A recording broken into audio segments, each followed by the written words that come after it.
નમસ્કાર, tasty kitchen ગુજરાતીમાં તમારું સ્વાગત છે। તો આજ આપણે બનાવવાના છે ખમણ। તો ખમણનું ખીરું બનાવવા માટેની સામગ્રી આપણે જોઈ લઈશું।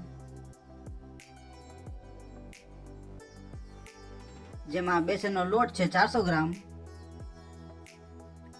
આ લીંબુના ફૂલ છે 10 ગ્રામ, આ મીઠું છે 20 ગ્રામ, અને આ બેકિંગ સોડા છે 8 ગ્રામ, અને આ પાણી છે। તો આ બધી જ સામગ્રીમાંથી આપણે ખમણ માટેનું ખીરું તૈયાર કરી લઈશું। જેમાં સૌપ્રથમ આપણે બેસનનો લોટ લઈ લઈશું, પછી મીઠું નાખી દઈશું, અને પછી લીંબુના ફૂલ નાખી દઈશું, અને પછી જરૂર પ્રમાણે પાણી નાખીશું। પાણી જેમ જરૂર પડે તેમ જ નાખવાનું છે, એક સાથે બધું પાણી નથી નાખી દેવાનું। તો આવી રીતના હલાવતું રહેવાનું છે।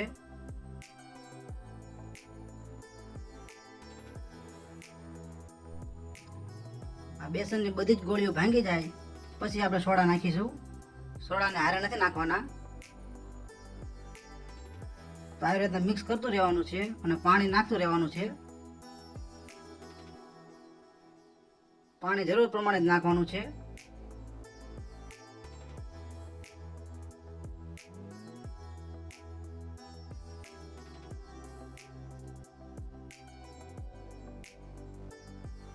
ખમણનું ખીરું આપણે જેટલું હલાવીશું તેટલું ખીરું સારું બનશે, અને જેટલું ખીરું હલાવીશું તેટલા ખમણ પણ સારા બનશે।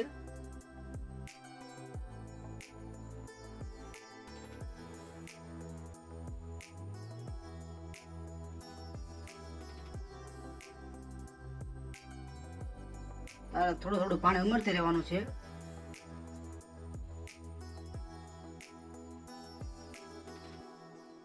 ખમણના ખીરાને વધારે જાડું કે સાવ પાતળું નથી કરી રાખવાનું, માપસરનું જ રાખવાનું છે। પછી આપણે સોડા છે તેને પાણીમાં ધોઈ લઈશું।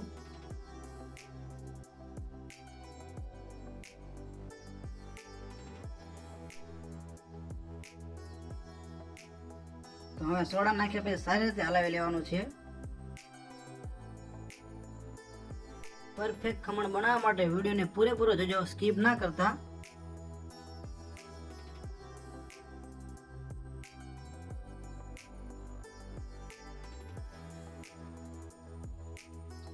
તમે એકવાર પરફેક્ટ ખીરું બનાવી નાખશો તો તમારા ખમણ સરસ મજાના ફૂલાઈ જશે।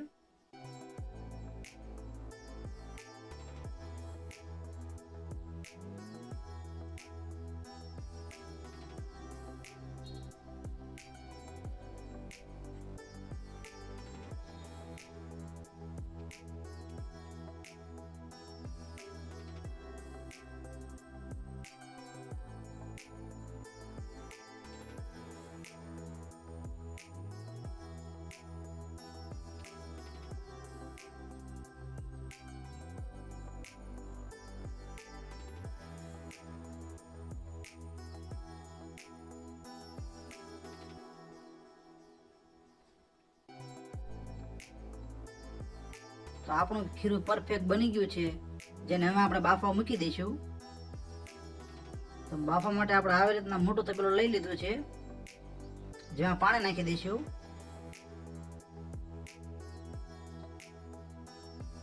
આ પાણીમાં આપણે લીંબુના 2 છોતરા મૂકી દઈશું, જેના કારણે આપણે તપેલાનું તળિયું કાળું ના પડી જાય। અને આવી રીતના કોઈ પણ પતરાનું ડબલું અથવા લોખંડની ઘોડી લઈ લેવાની છે, અને ગેસને ફૂલ ચાલુ કરી દેવાનો છે। તો આપણું પાણી ઉકળી ગયું છે, જેમાં આપણે એલ્યુમિનિયમની ડીશ લઈ લઈશું। હવે તેમાં આપણે ખમણ બનાવવાનું ખીરું નાખી દઈશું।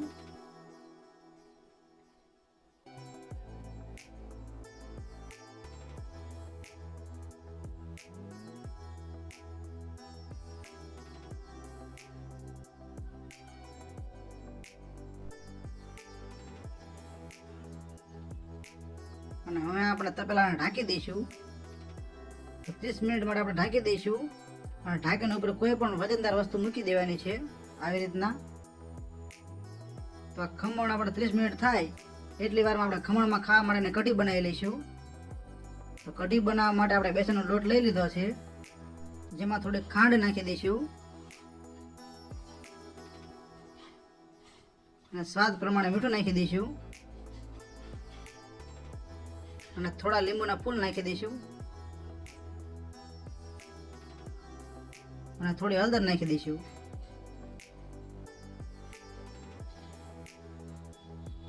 અને પાણી નાખીને મિશ્રણ તૈયાર કરી લઈશું.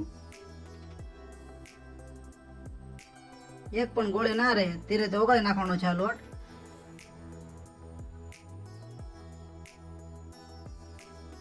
તો આપણું મિશ્રણ બની ગયું છે, જેને આપણે વઘારી લઈશું. તો કઢી બનાવવા માટે આપણે થોડું તેલ લઈ લઈશું.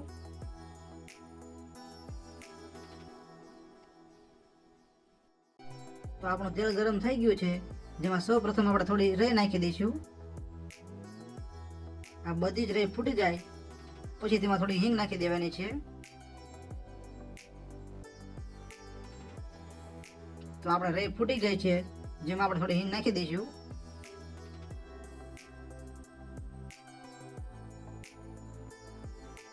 અને જે આપણે મિશ્રણ તૈયાર કર્યું હતું કઢી બનાવવા માટેનું તે નાખી દઈશું અને સારી રીતે ઉકાળી લઈશું.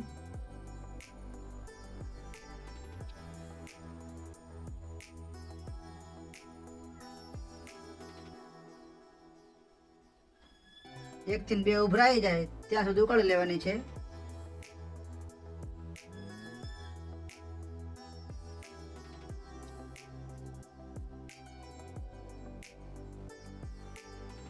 તો આપણી કઢી બની ગઈ છે.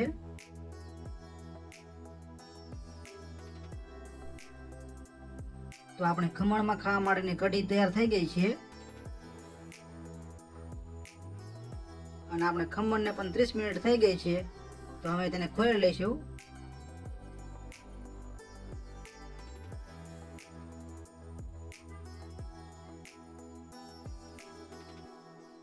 તો આપણા સરસ મજાના ખમણ ફૂલીને તૈયાર થઈ ગયા છે અને હવે ગેસ બંધ કરી દઈશું અને આપણે ખમણના પીસ કટ કરી લઈશું.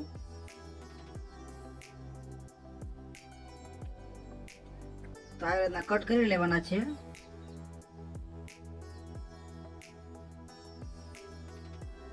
તો આપણા ખમણના પીસ કટ થઈ ગયા છે, જેને વઘાર માટેની સામગ્રી આપણે જોઈ લઈશું.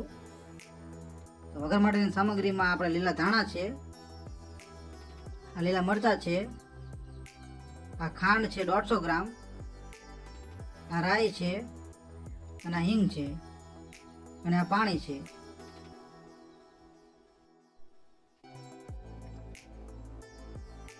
તો વઘાર કરવા માટે આપણે તપેલી લઈ લીધી છે, જેમાં આપણે થોડું તેલ નાખી દઈશું.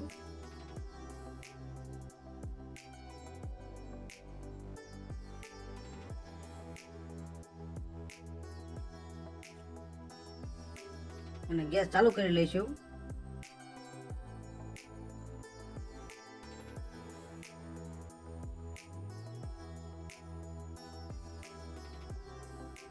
તો આપણું તેલ ગરમ થઈ ગયું છે, જેમાં સૌ પ્રથમ આપણે રાઈ નાખી દઈશું.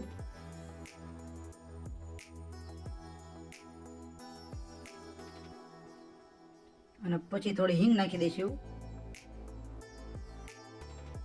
અને પછી લીલા મરચાં નાખી દઈશું અને પછી એકવાર હલાવી લઈશું.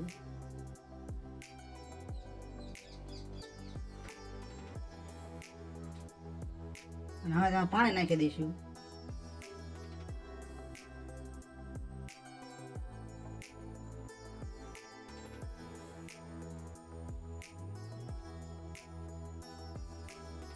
પછી આ બધી જ ખાંડ નાખી દેવાની છે. ખાંડ અહીંયા આપણે 150 ગ્રામ લીધી છે.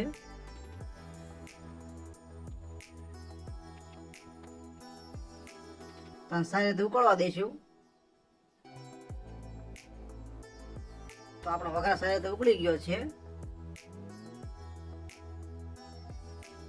આપણે ગેસ બંધ કરી દઈશું.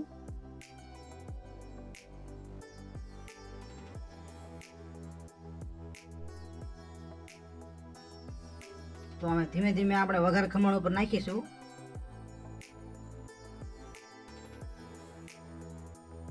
ધીમે ધીમે નાખવાથી બધા જ ખમણને વઘાર સારી રીતે મળી જશે.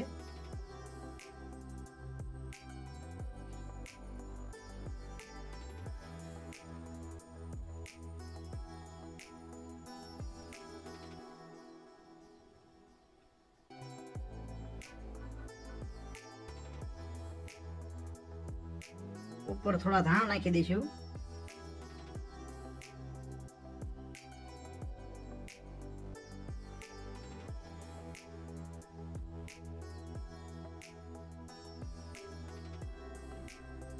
તો આપણા ખમણના ડીશમાંથી કાઢી લઈશું.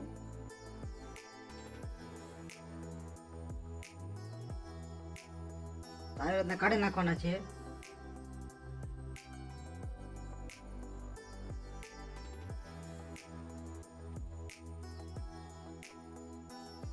બીજી સાઈડ પણ થોડા ધાણા નાખી દઈશું.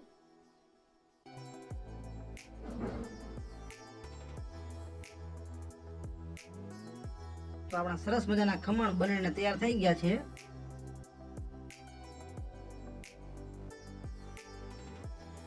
તો તમને અમારા ખમણનો વિડીયો કેવો લાગ્યો? જો તમને આ વિડીયો પસંદ આવ્યો હોય તો વિડીયોને લાઈક કરો, શેર કરો અને આવી અવનવી રેસીપી જોવા માટે અમારા ચેનલને સબસ્ક્રાઈબ કરો. વિડીયોને પૂરેપૂરો જોવા માટે તમારો ખૂબ ખૂબ આભાર.